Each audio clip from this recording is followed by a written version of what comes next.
For my real life negotiation exercise, I selected to negotiate our reinstating of bottled water. Um, I work for an organization that is consumed, has 1.9 billion servings of this incredible product is consumed on a daily basis. It is a definitely a global juggernaut, and we have access to bottled water. And being in the South Texas heat, we can get brutal. We're at the mercy of the elements. And as a courtesy, I mean, our organization is renowned for its philanthropy, and it's very giving. And one of the things that it does is, especially during this period, in the warehouses, they can get pretty warm. So as a courtesy, they put out 20-ounce bottles of water. And so our process, what during this period, we have access to just pallets of water and at every warehouse. But unfortunately, our warehouse was removed from the program, and it had a lot to do with us, you know, taking advantage of this courtesy, um, and so I had to approach the warehouse manager and seek to see if we could be reinstated.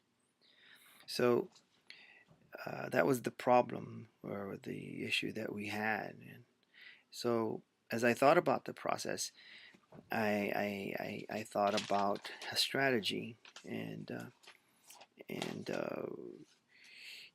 so I came up with our target point, which was really what is it that I want, and what I wanted was to be reinstated and be placed back into this water program, which only required it. And all we had to do was make sure that we recycled the PET bottles, the plastic bottles, and make sure that we drank the water during working hours. And of course, it was on an honor system and it wasn't supervised, so anyone had access to the water at any time.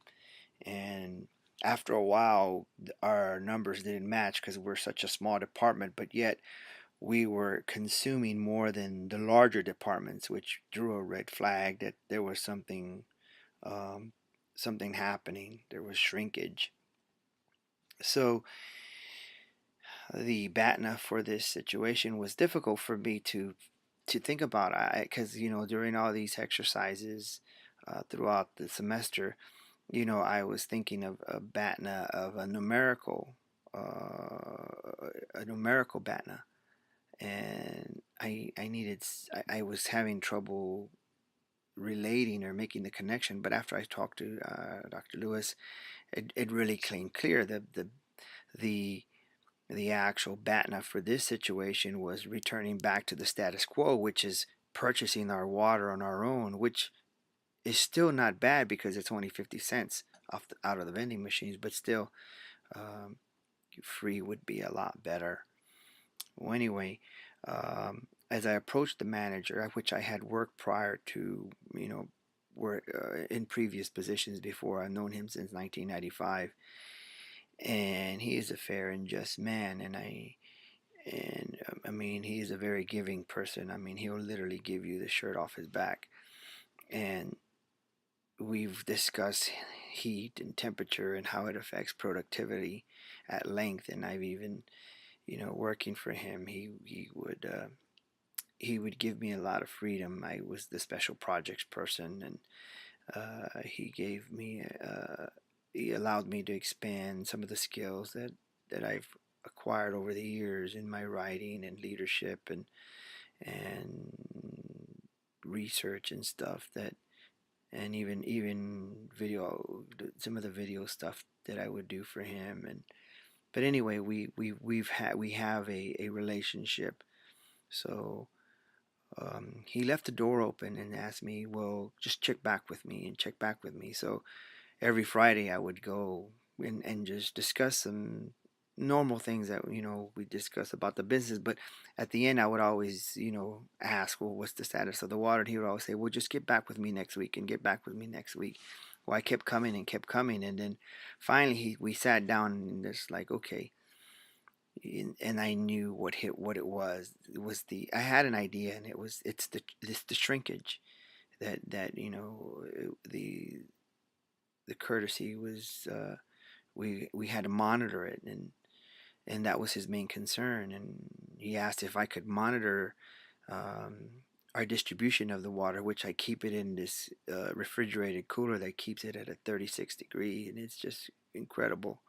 But I said, sure, I can secure it. I'll secure it, and I'll even go ahead and install locking devices on the actual refrigerator while we're not here.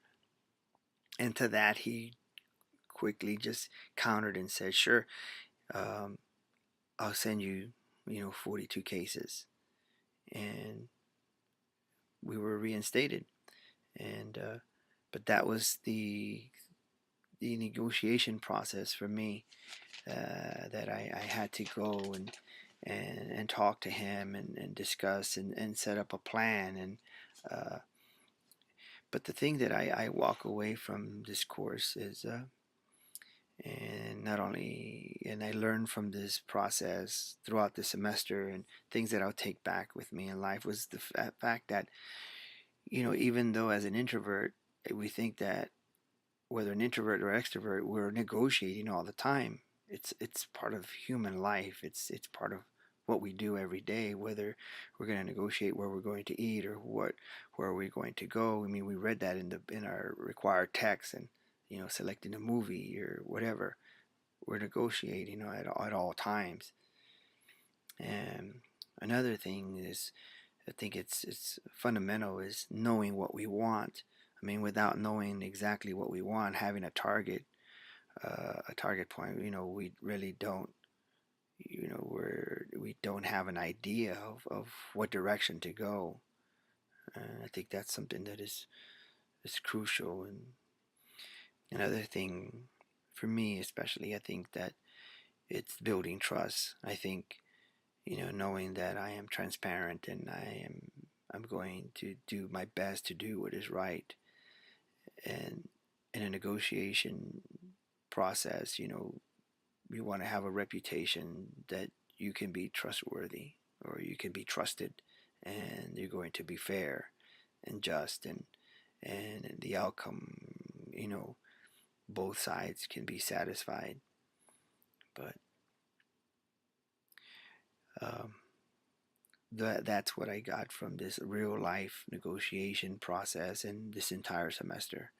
It really shed light on, even now when I hear things, and I hear newscasts or news reports, and I say, oh man, that they could have just taken the BATNA, and that would have been the best alternative.